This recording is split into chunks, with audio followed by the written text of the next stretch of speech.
Lo dijo en la primera hora. Les decía que no hay buenas noticias y no hay buenas noticias vinculadas al comportamiento de las centrales hidroeléctricas. El comunicador digamos, estudioso de los temas eléctricos que permanentemente nos provee información energética, eléctrica, Darío Dávalos, publicaba muy temprano, y claro, Darío se da el trabajo que seguramente no lo hacemos todos y nos facilita tremendamente la vida, así que quiero agradecerle públicamente, porque a través de su revisión, él sabe cómo hacerlo, nos brinda una panorámica de lo que está pasando a nivel del comportamiento de las centrales hidroeléctricas.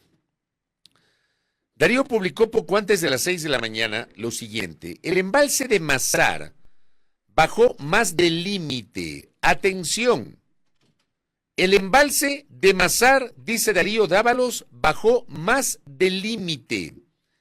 2.114,6 metros sobre el nivel del mar y continúa generando 115 megavatios con 2 unidades.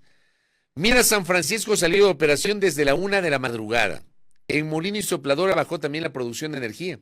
En total, la generación de electricidad en el sur pasó de 1.163,87 megavatios a 684,77 megavatios, es decir, casi menos de la mitad, entre la 1 y las 5 de la madrugada de este martes 8 de octubre. Y añade Darío en esta revisión: a las 6 de la mañana Mazar bajó la generación de energía a 73,36 megavatios, siguen produciendo 2 unidades, es cuestión de tiempo, alerta, el anuncio de apagones más largos. En el mismo contexto, el portal Primicias publicaba igualmente en el amanecer de hoy una nota actualizada que se publicó a las 5:45. CENACE, que es el operador nacional de energía, advirtió apagones forzosos. Pese a ello, el gobierno mantuvo su decisión de reducir los cortes de luz. Veamos lo que dice la nota. El 2 de octubre del 2024, el Operador Nacional de Electricidad, CENACE, ya venía advirtiendo al Ministerio de Energía sobre las consecuencias que tendría la decisión del gobierno de reducir a 4 horas los cronogramas de cortes de luz. Una de las consecuencias, según oficio del CENACE del 2 de octubre, la semana pasada, serían racionamientos forzosos sin control en la programación y toma de decisiones de corte de carga en la operación en tiempo real, debido a que esta decisión del presidente Daniel Noboa haría que el agua del embalse de Mazar siga cayendo. Esto significa que el país tendría cortes de luz sin previo aviso, sin un cronograma definido y posiblemente más largos. Lo dice Darío también coincidencialmente, haciendo la revisión de cómo amanece el comportamiento de las centrales hidroeléctricas. Acá también en la nota se establece que el país tendría cortes de luz sin previo aviso, sin un cronograma definido y posiblemente más largos, aunque el propio gobierno haya prometido que se reducirían. Esto explicó el especialista en el sector eléctrico Gabriel Secaira, que por cierto nos ha visitado en un par de ocasiones aquí en el espacio. Y es que unos días antes, el 30 de octubre del 2024, dice el reporte, el gobierno de Colombia había anunciado que dejaría de exportar energía al Ecuador, con lo que el déficit de generación de electricidad se agravaría de forma inminente. Por eso sorprendió a los especialistas en el sector eléctrico que el 1 de octubre el gobierno anunciara una reducción de los horarios de cortes de luz a solo 4 horas, luego de que en algunos hogares llegaron hasta a 12 horas. El aporte de energía de Colombia representaba entre el 10 y el 15% de la oferta total de energía con la que contaba Ecuador. Además, las contrataciones de emergencia que está haciendo el gobierno apenas comenzarían a operar desde finales de noviembre o diciembre. En este escenario, CENACE advirtió al gobierno el 2 de octubre que estas disminuciones de oferta de energía obligarían a realizar programaciones de cortes en periodos no autorizados en el comunicado emitido por la Secretaría General de Comunicación de la Presidencia. Eso significa que SENACE ya alertó que no podrían cumplirse las reducciones de los cortes de luz para la ciudadanía ofrecidas por el gobierno, a menos que se tomen otras medidas. SENACE, que es el Operador Nacional de Energía, sus siglas significaban Centro Nacional de Control de Energía, y está integrada por técnicos, no por políticos. Hay que tomar en cuenta aquello. Y es interesante y, por supuesto, revelador y decidor saber esta referencia de que los técnicos, los que saben en materia técnica, no los periodistas, no los políticos, no los opinólogos, los técnicos, han advertido sobre la grave crisis y también advirtieron sobre la inconveniencia de haber adoptado una decisión que pudo haber sido política, que es la reducción de los horarios o del número de horas de racionamientos de energía. De ahí que sin previo aviso ni consultas, dice el reporte de Primicias, unos días después de las advertencias del SENACE, el 5 de octubre, que fue lo que comentamos del día de ayer, ¿no? Estos documentos que aparecieron y sobre los cuales el gobierno no se ha pronunciado. El fin de semana el sector empresarial recibió con asombro e indignación la noticia de que el gobierno había decidido racionar hasta el 100% de la energía de las industrias en el horario de 8 a 18 horas. Según SENACE, los sectores industriales tienen capacidad para una generación propia de 250 megavatios de potencia. Además, también circula entre los empresarios un comunicado en el que el Ministerio de Energía dispuso el racionamiento del 50% de la energía a las 4 empresas que son las mayores consumidores de electricidad, también de 8 a 18 horas. Los 4 mayores consumidores, 2 mineras y 2 acereras de energía, en Ecuador, los 4 mayores consumidores de energía, 2 mineras y 2 acereras, en nuestro país demandan 230 megavatios de potencia según el SENACE. Incluso, el Comité Empresarial Ecuatoriano ha dicho que hubo empresas de Ambato y Cuenca que se quedaron sin luz por 10 horas el 5 y 6 de octubre.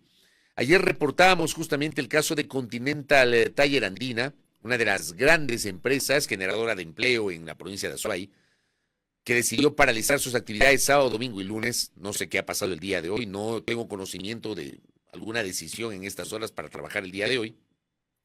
Lo de Ambato no tenía conocimiento, que da cuenta la nota con base en las revelaciones de ayer del Comité Empresarial. Pero oficialmente, y esta es la parte en la cual yo quiero insistir el día de hoy, a día seguido insistimos, oficialmente el Ministerio de Energía no ha informado de manera pública o a las empresas, ni a nosotros los ciudadanos, ni tampoco a las empresas, cómo se aplicarían los cortes a las industrias o si fueron suspendidos. De ahí que incluso entre los empresarios no hay claridad sobre cómo implementará el gobierno esta decisión de racionar la luz para el sector industrial, porque hay industrias que están en zonas en donde también hay viviendas. Andrés Oquendo, expresidente del Colegio de Ingenieros Eléctricos y Electrónicos, explicó que la medida no alcanzaría para suplir el grave déficit de energía que vive el país. Por lo que incluso, si se aplican estos severos cortes a las empresas, los hogares seguirán sufriendo racionamientos. SENACE ha advertido que la reducción de los horarios de los cortes de luz haría que empeore la situación del embalse de Mazar, que abastece de agua al complejo hidroeléctrico Paute, conformado por las hidroeléctricas Mazar, Paute Molino y Sopladora. En época de lluvias, el complejo hidroeléctrico Paute puede aportar con un máximo de 1.756 megavatios de potencia, que cubren el 38% de la demanda nacional. Por eso, en el oficio del 2 de octubre, SENACE advirtió al Ministerio de Energía que en la semana del 7 al 13 de octubre, o sea, esta semana, todavía se requería una reducción de la demanda que se traduce en cortes de luz de al menos el 24%, como se hizo en septiembre, es decir, de entre 8 y 10 horas. Un ahorro de energía de esa magnitud sería imposible de alcanzar con la propuesta de reducir a 4 horas los cortes de luz desde el 4 de octubre, lo que explicaría la sugerencia del SENACE de iniciar fuertes racionamientos a las empresas. De hecho, si se mantienen los cortes de solo 4 horas, el nivel de agua en el embalse de Mazar caería 2.110 metros sobre el nivel del mar para el 18 de octubre, alertaba el SENACE, 2.110 metros sobre el nivel del mar.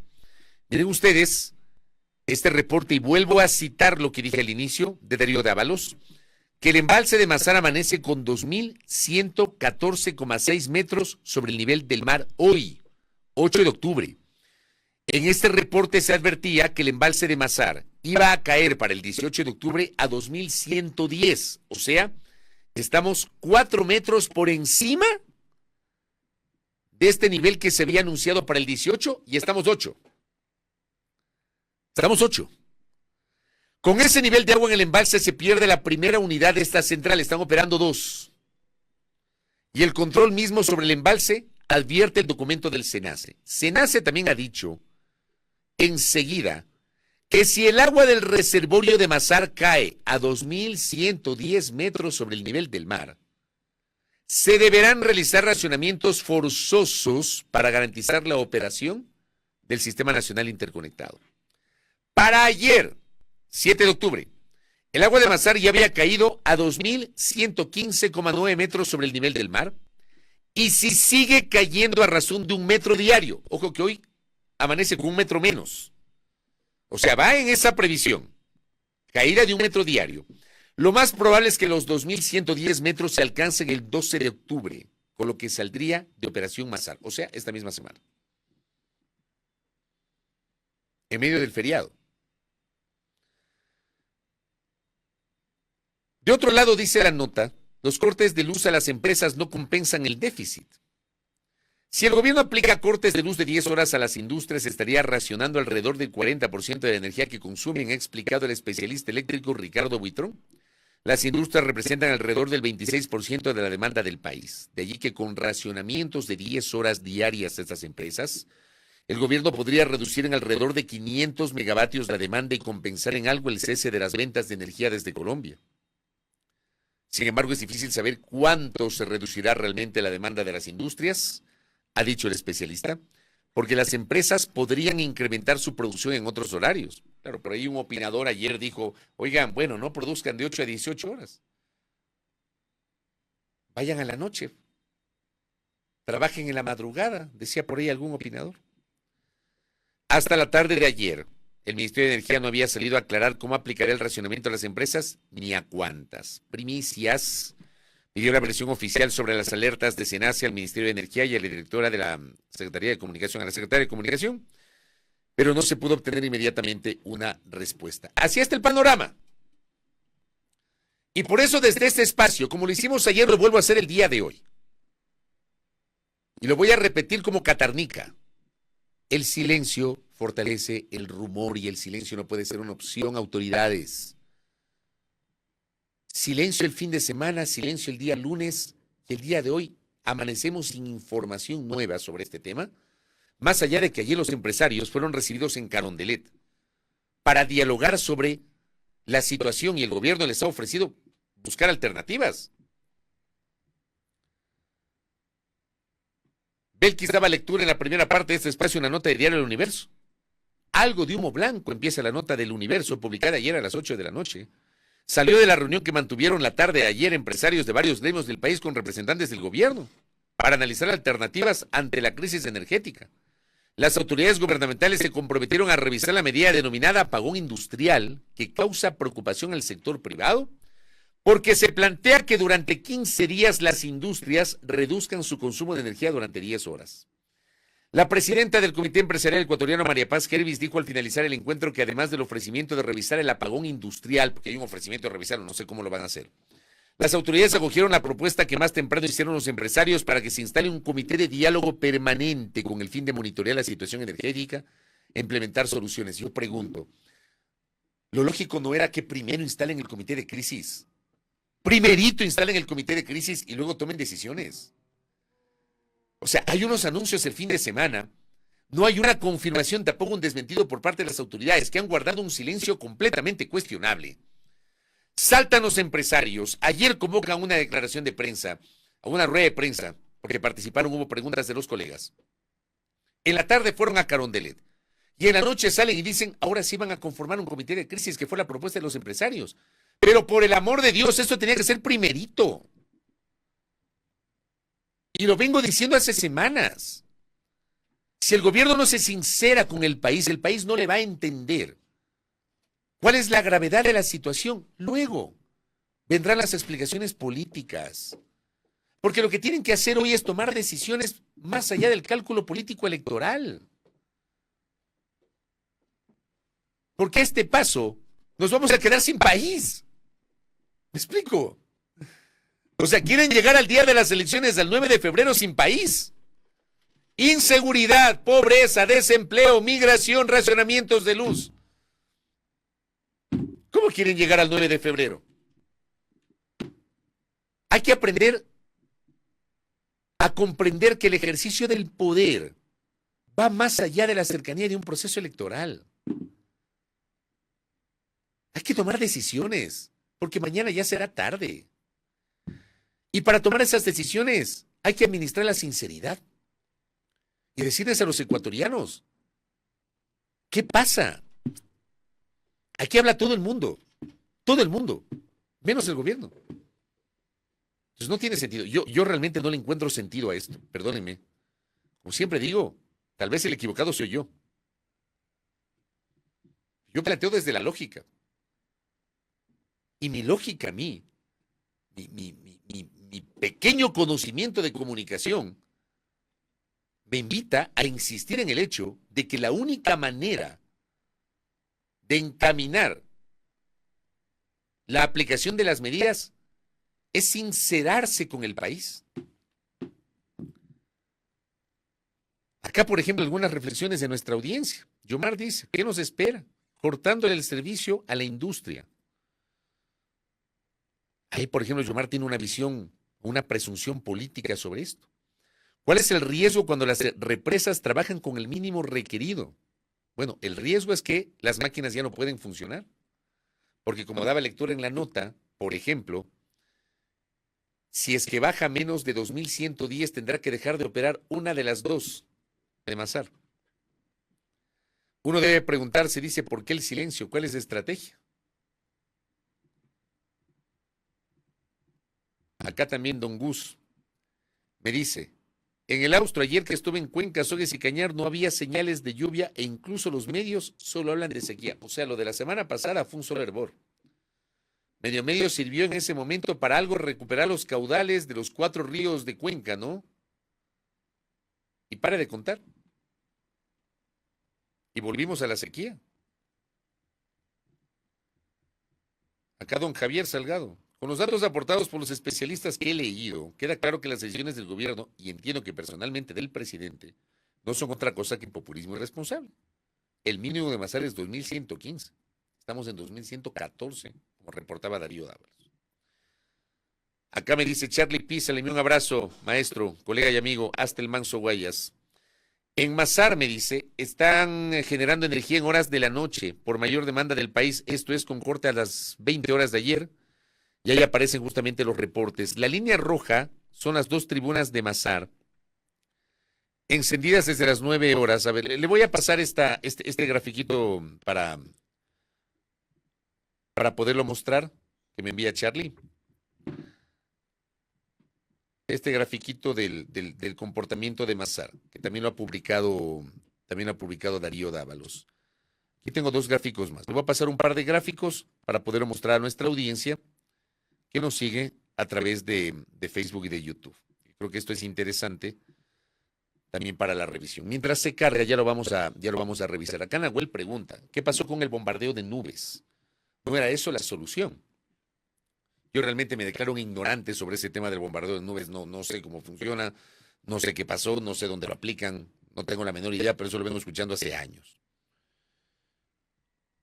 Acá me dice mi doctor Guamán, no hay palabras para expresar, dice,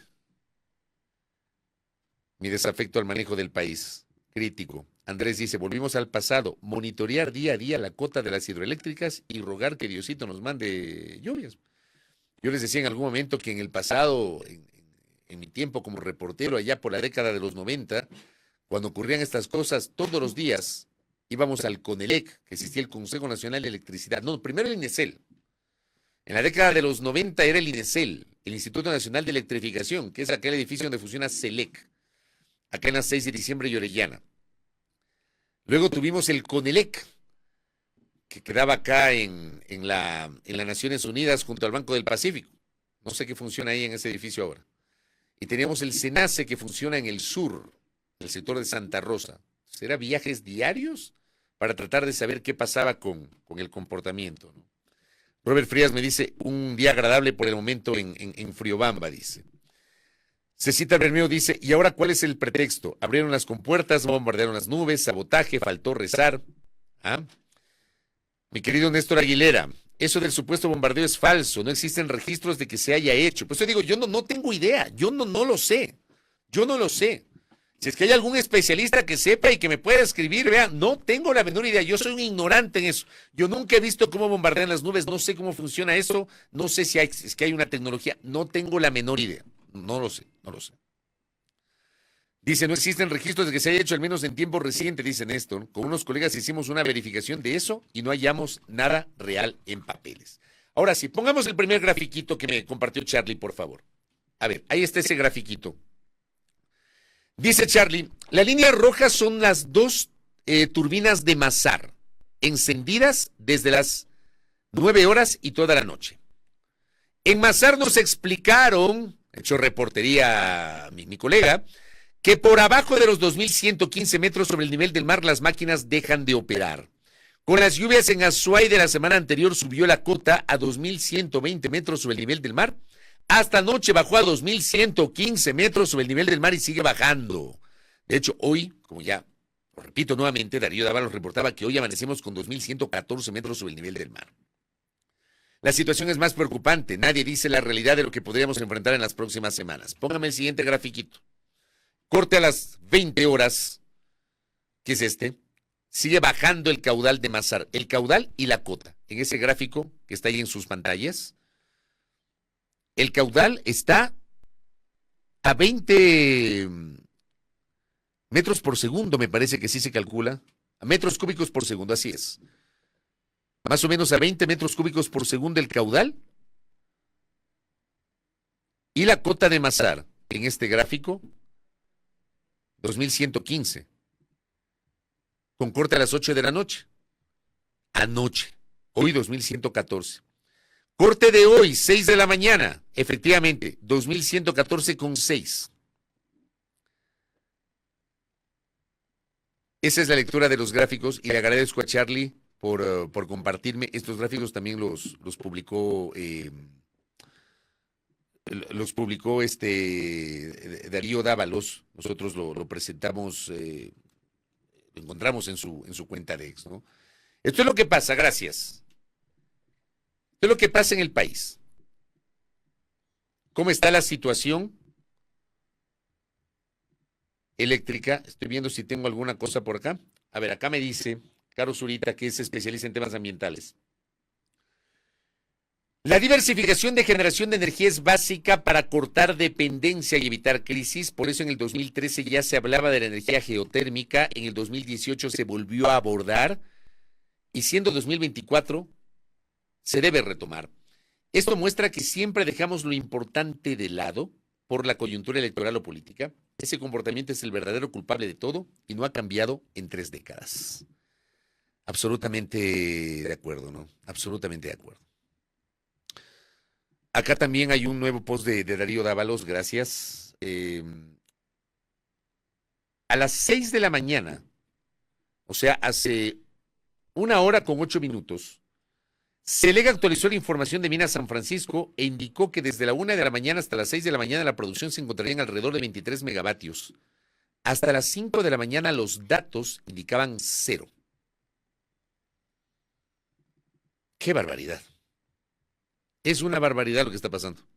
Una barbaridad. Y como digo, a nosotros como ecuatorianos, casi que nos toca adivinar. Porque no nos dicen la plena. No nos dicen la verdad de la milanesa. No nos dicen qué está pasando con el sector eléctrico. No nos dicen si van o no a incrementar nuestros horarios de racionamientos. Se quedan callados y no dicen absolutamente nada. Uno, ¿qué puede pensar? Que no saben qué hacer. O no saben qué decir. O están pensando en el 9 de febrero. Hay cosas mucho más importantes, vean. Muchos son más importantes que las broncas en la asamblea, que los desencuentros del presidente con la vicepresidenta, cosas muchísimo más trascendentes. Esta es una. Y si no entendemos la magnitud de lo que está pasando y no comprendemos que al país hay que decirle la verdad, ya, dejarse de las excusas, decir la verdad de lo que está pasando y cuáles son las medidas para saber qué hacer. Lo de fin de semana incluso provocó que los empresarios hablen hasta de afectación a los trabajadores. Ayer entrevistaba en el programa digital de la tarde a Patricio Alarcón, expresidente de la Cámara de Comercio de Quito, y decía, a este paso habrá empresas que van a tener que desvincular trabajadores. No se puede. Entonces uno no entiende. Yo como digo, no se comprende. No se comprende lo que está pasando. Yo realmente no tengo explicación, no lo comprendo, no lo entiendo. Quisiera comprender las razones por las cuales se quedan callados. Porque no lo entiendo. Hace 2 semanas ofrecieron que cada semana iban a informar. Hace 2 semanas. Ofrecimiento del señor ministro de Energía, del ministro Antonio Goncalves, que cada semana iba a informar. Les duró 2 días. Un solo hervor. Un solo hervor. Esto tiene que ser permanente. Casi como hacía Roberto Luque en su momento, pues cuando estuvo encargado del ministerio. No puede cuestionar un montón de cosas, por supuesto, pero por lo menos Roberto Luque informaba diariamente. Diariamente. Eso es lo que corresponde. Hoy la situación parece que está más complicada que en abril. Y siendo más complicada, el ministro encargado de ese momento de energía salía todos los días a informar lo que está pasando. Eso es lo que corresponde. No para complacer a la prensa, por si acaso. Ni para contentar y consentir a los periodistas. No. Para informar al país a través de los medios de comunicación. Bueno, por último, si les caemos mal los periodistas, grábense un videíto y colóquenlo en las redes. Que ahora es tan fácil hacer una declaración de prensa. Si les molesta que los periodistas preguntemos, hagan una declaración de prensa, pero con información valiosa sobre lo que se necesita. Acá me dice Yomar, mi madre dice que si desde abril nos cortaban 2 horas diarias a todos, otra sería la situación. No lo sé. Realmente no tenemos aquí al doctor Strange para que nos lleve al multiverso para saber qué hubiese pasado en abril. Acá don Eduardo Espinosa Fernández dice, hablando claro y en serio, Dios no existe y de existir habría uno bueno y uno malo. ¿La lluvia la controla el malo? No, la naturaleza está quejándose del trato que los seres humanos le damos. Debemos darle un mejor y amigable trato a la madre naturaleza, dice el apreciado Eduardo Espinosa Fernández desde el sur del país, desde Loja. Doctora, bienvenida, buen día.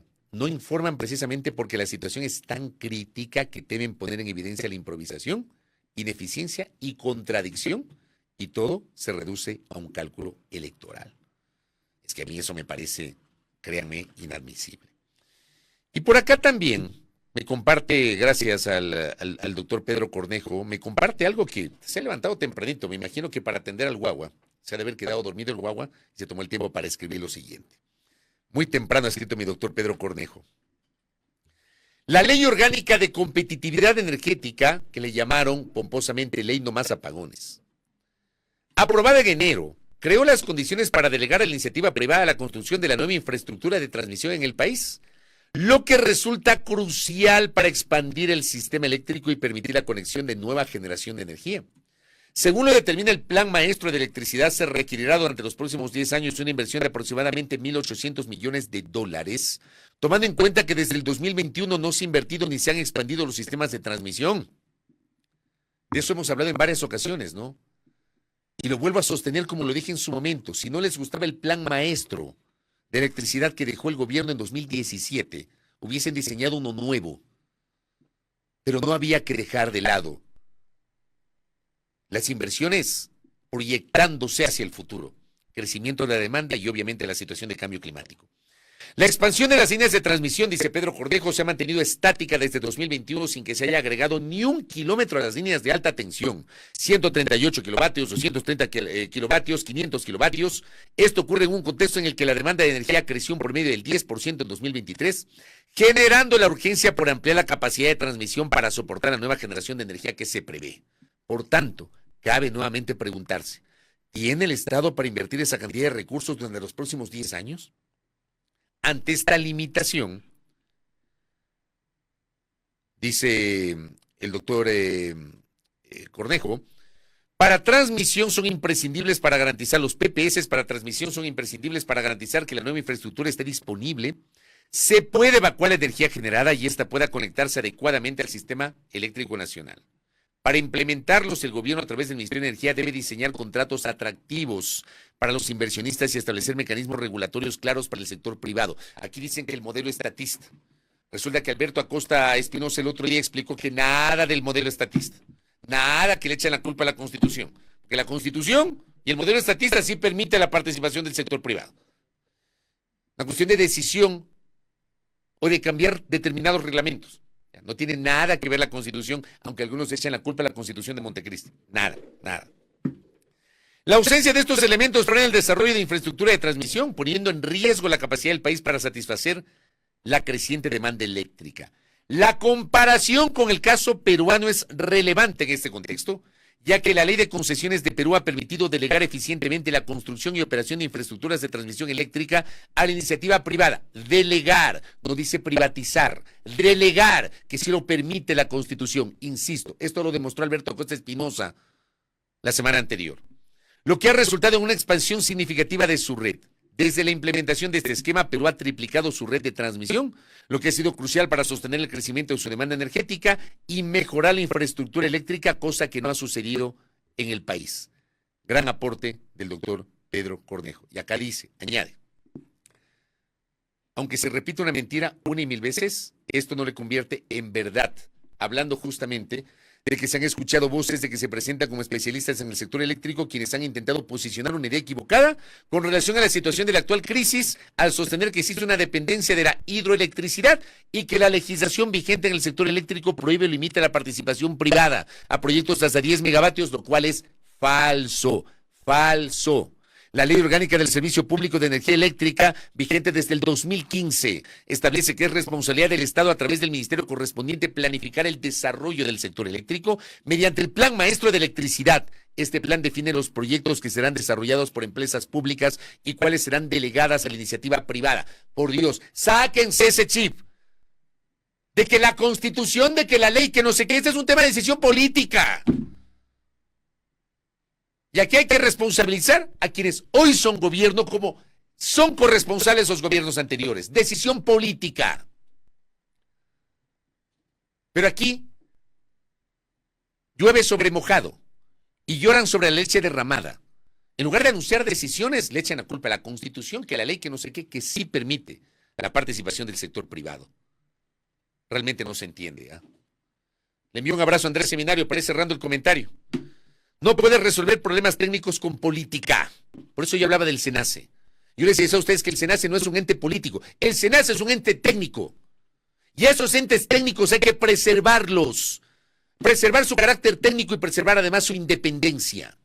Porque esa independencia va a garantizar que las decisiones se van a tomar en función de lo técnico y no de lo político. Ni con política en funciones, ni con política electoral, ni con política empresarial. Ese es un tema técnico. Técnico. A veces no se entiende. Acá la crisis dice, ¿quién va a querer invertir en un país como este? Con tanta inseguridad jurídica e inestabilidad. Ese es el problema de este país. El problema de este país no es la Constitución de Montecristi, señores. Que por supuesto no es perfecta. Yo mismo he sido crítico de algunos elementos de la Constitución. A mí, por ejemplo, no me gusta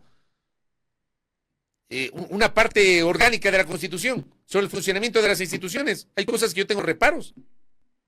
Sí defiendo la parte dogmática de la Constitución. Yo creo que la parte orgánica hay que revisar en algunos aspectos, en muchos aspectos. Pero en este caso, echarle la culpa a la Constitución, porque no interviene o no tenemos llegada de la inversión privada. Cuando el problema de este país no pasa por lo que dice la Constitución, pasa porque en este país no se respetan los contratos. Porque se firman mal los contratos y luego viene otro gobierno y quiere dejar de lado los contratos y hay inseguridad jurídica. Este país no es bien visto a nivel internacional por eso. Y por eso somos clientes frecuentes de instancias internacionales de arbitraje. Por esto. Por esto.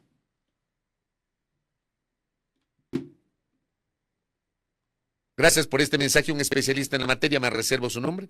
Hay 500 megavatios renovables listos para empezar a construir del bloque de 500 detenidos por trámites burocráticos. Ahí está. Pero no, la culpa la tiene la Constitución. Trámites burocráticos. Son del PPS que se llevó entre 2021 y 2023. Contratos firmados, pero están detenidos entre el Ministerio de Economía y Finanzas y el Ministerio de la Producción por los contratos de inversión. ¿Quién habla de esto? ¿Ya?